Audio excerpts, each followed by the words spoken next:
Assalamualaikum Ibu Yunia. Waalaikumsalam Bu Lisa. Mari silakan masuk Bu. Oke, saya masuk Bu ya. Terima kasih Bu. Oke, silakan duduk Bu. Ya, Ada yang bisa saya bantu Bu? hmm, sebenarnya saya mau ada sedikit diskusi sih sama Ibu. Kalau misalnya Ibu sempat, mungkin sekarang. Kalau misalnya Ibu tidak sempat, mungkin bisa di lain kali. Oke, Bagaimana Ibu? oke, ayo, enggak apa-apa Bu. Saya sempat sekarang kok. Saya bisa. Ayo, Ibu mau mendiskusikan tentang apa? Intinya aja ya. Mm-mm. Kemarin kan saya ikut workshop. Kemudian workshopnya Mm-mm. sudah selesai.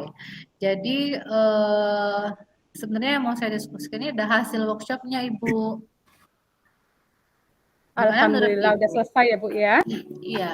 Kemarin kira-kira yang workshopnya kemarin itu materinya tentang apa ya Ibu ya? Workshopnya itu tentang itu Bu, tentang media pembelajaran. Untuk kami mendapatkan misalnya seperti eh, media pembelajaran yang digital, misalnya seperti Canva, Kahoot sama Quizzes, begitu Bu. Berarti menarik banget workshop yang Ibu ikuti kemarin kan? Iya, benar Bu. Terus dari workshop tersebut kan tadi Ibu katakan bahwa materinya tentang Canva, tentang Kahoot dan Quizzes ya Bu ya. Gimana itu Ya. Bu? Kira-kira gimana itu? Kalau dimasukkan dalam pembelajaran itu yang bagaimana kira-kira Bu? Oh ya, jadi sebenarnya begini Bu, menurut saya workshop ini sangat berguna bagi kita ya sebagai guru, bisa menginspirasi saya sebagai guru untuk pengembangan diri saya untuk melakukan pembelajaran di kelas sebenarnya Bu. Jadi menurut saya materi sangat berguna Bu. Ya, sangat berguna bagi kita Bu. Oke, berarti sangat berguna ya bagi Ibu untuk Iya, sangat pembelajaran ya, berguna. pembelajaran bagi anak-anak ya Ibu Ya, ya. apalagi apalagi kalau berguna bagi murid berarti otomatis berguna bagi murid-murid. Jadi saya pikir penggunaan media digital ini sangat menuntun murid untuk kompetensi sebagai tuntutan zamannya, Ibu. Benar nggak, Bu? Menurut Ibu? Oke, berarti pembelajaran Ibu itu nanti akan berpihak ya pada murid ya Ibu ya. Ya, pastinya karena itu digital, Bu. Karena ya, kompetensi mereka kan harus berhubungan dengan digital. Ya, Salah satunya jadi Canva, Bu. gimana itu Bu? Kalau Canva itu gimana Ibu? Kalau saya boleh tahu, penerapannya gimana di kelas? Oh iya, memang sih Bu, Canva ini masih belum familiar bagi lingkungan sekolah kita sepertinya Bu ya. Jadi Canva ini mempelajari tentang pembuatan konten sih Bu, konten pembelajaran yang sangat berguna bagi guru-guru. Jadi di situ kita bisa membuat video dalam bentuk gambar, kemudian menampilkan media pembelajaran dalam bentuk infografis, bisa PowerPoint, bisa video apapun di situ bisa Bu. Terus template-nya itu Bu, template-nya itu beragam, ada ribuan template di sana. Apalagi kita menggunakan akun ID. Kira-kira akun ID kita ini harus diaktifkan menurut saya Bu. Berarti, Jadi mm, dari akun ID ya Bu, ya berarti dari akun ID akun itu ID-nya ya, belajar ID-nya Bu ya, yang harus diaktifkan ya. ya, akun ID-nya harus diaktifkan. Jadi menurut saya lebih baik operator sekolah itu diaktifkan untuk mengaktifkan akun guru-gurunya. Jadi memudahkan kita untuk menggunakan aplikasi Canva. Kemudian Bu, satu lagi Bu ya, saya jabarkan lagi. Kemudian ada aplikasi Kahoot sama Quizzes. Di situ kita lihat Kahoot sama Quizzes itu digunakan sebagai tes formatif. Jadi di situ banyak interaktif menurut saya itu aplikasi interaktif bagi tes. Biasanya kan tes tertulis itu anak bosan Bu ya kalau pakai tes tertulis, menulis misalnya esai atau tindak di kertas. Sementara kalau di Kau Sama Kudus itu anak-anak tertarik dengan animasi yang ada di Kau Sama Kudus. Ada reward juga di sana Bu. Begitu menurut saya. Oke, berarti dari aplikasi Kahoot sama Quizizz tadi, Ibu akan membuat apa nih untuk penilaian formatifnya di Kahoot dan Quizizz-nya itu? Jadi sebagai langkah awal Bu ya, sebagai langkah perdana saya akan mencoba ini di minggu depan pertemuan di kelas 11 nanti Bu. Nanti kebetulan saya mengajar di kelas 11A di pelajaran bahasa Inggris Bu. Jadi di sana saya harus merancang terlebih dahulu konten dalam pembelajaran dalam bentuk Canva. Jadi di situ saya akan memasukkan materi-materi bahasa Inggris saya pada pertemuan pertama di kelas 11A itu menggunakan video dan gambar.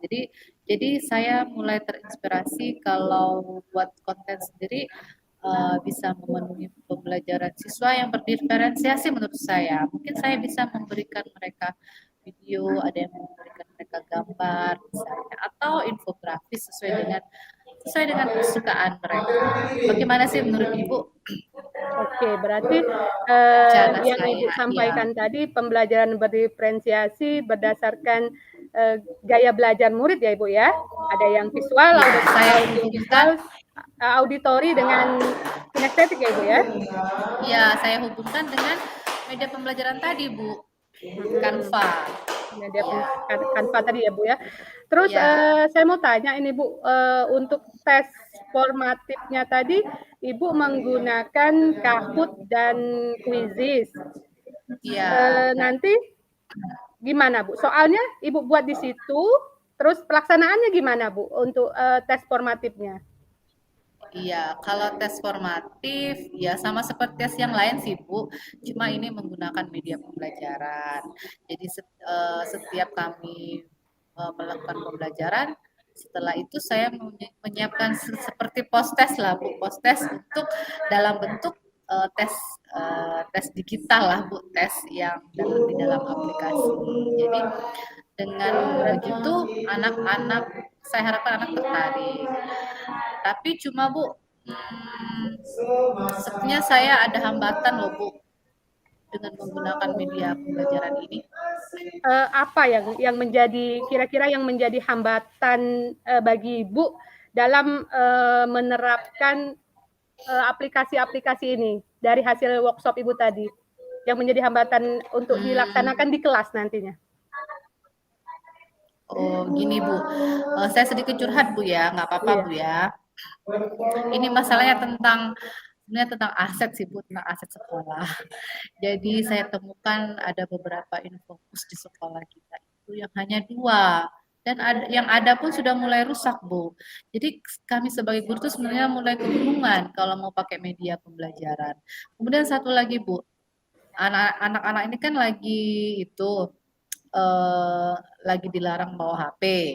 Jadi saya bingung Bu, infokusnya rusak, kemudian anak-anak dilarang bawa HP, jadi itu sebenarnya hambatan dari saya Bu. Jadi gimana solusinya Bu? Tadi kan Ibu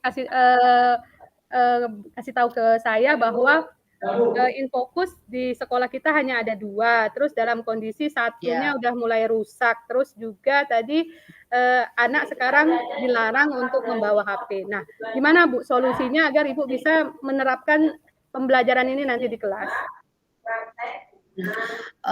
Jadi begini Bu, kalau menurut saya sih Bu ya, saya kan hanya sebagai guru loh Bu. Jadi saya mohon mungkin saya minta petunjuk dari Ibu sebagai bentuk kolaborasi saya kepada kepala sekolah, kemudian kolaborasi saya kepada wakil sarana dan prasarana. Mungkin saya bekerja sama dengan meminta tolong sebenarnya kepada wakil para sarana dan prasarana untuk mengecek terlebih dahulu fokusnya. Kemudian mungkin kalau misalnya ada ada kegiatan perawatan untuk Infokus mungkin lebih baik dilakukan. Atau satu lagi untuk penambahan aset Infokus kita untuk sekolah. Nah, kemudian bagi siswa yang bawa HP ke sekolah, mungkin dijanjikan terlebih dahulu dari gurunya. Mungkin gurunya akan menjanjikan besok kita akan ulangan ya dengan menggunakan HP misalnya. Mungkin anak-anak diperbolehkan membawa HP. Tapi kalau misalnya tidak ada izin dari guru, mungkin mereka tidak boleh membawa HP. Begitu sih menurut saya, Bu. Oke, tadi Ibu mengatakan bahwa anak-anak diizinkan untuk membawa HP pada saat pembelajaran hari itu ya, Ibu ya?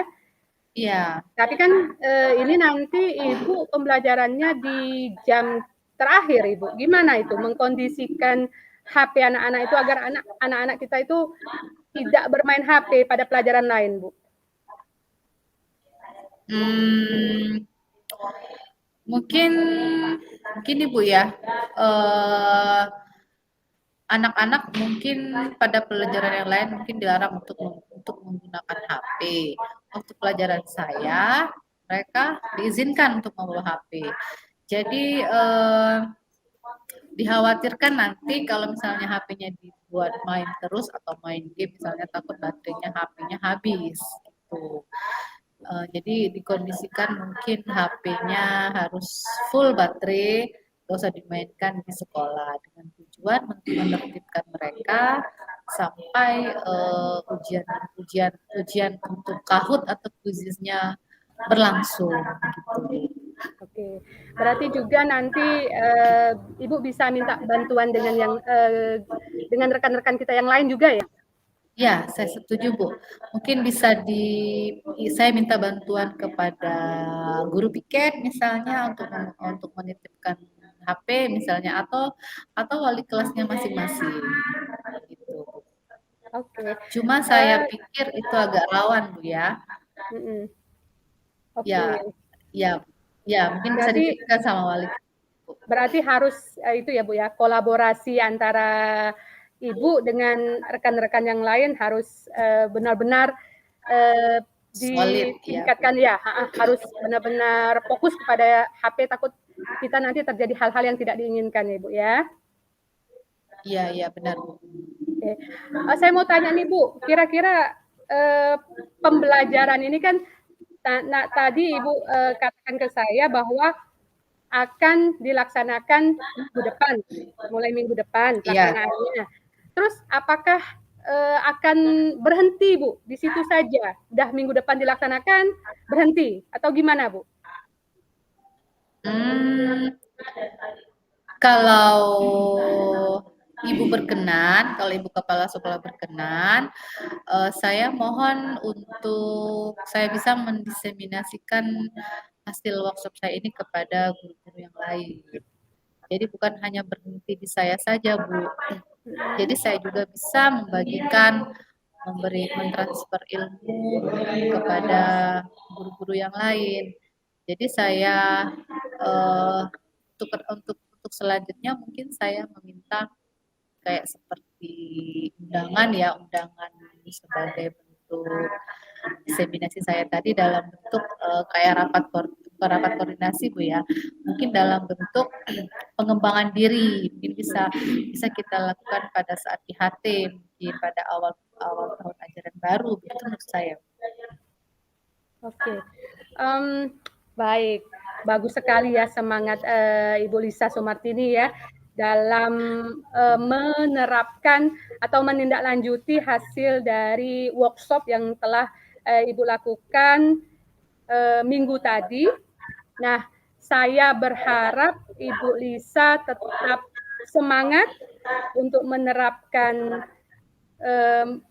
ilmu yang telah didapatkannya di dalam kelas untuk murid-murid kita nantinya, dan juga Ibu Lisa saya harapkan untuk terus menjadi guru yang menginspirasi rekan-rekan sejawat kita lainnya di sekolah.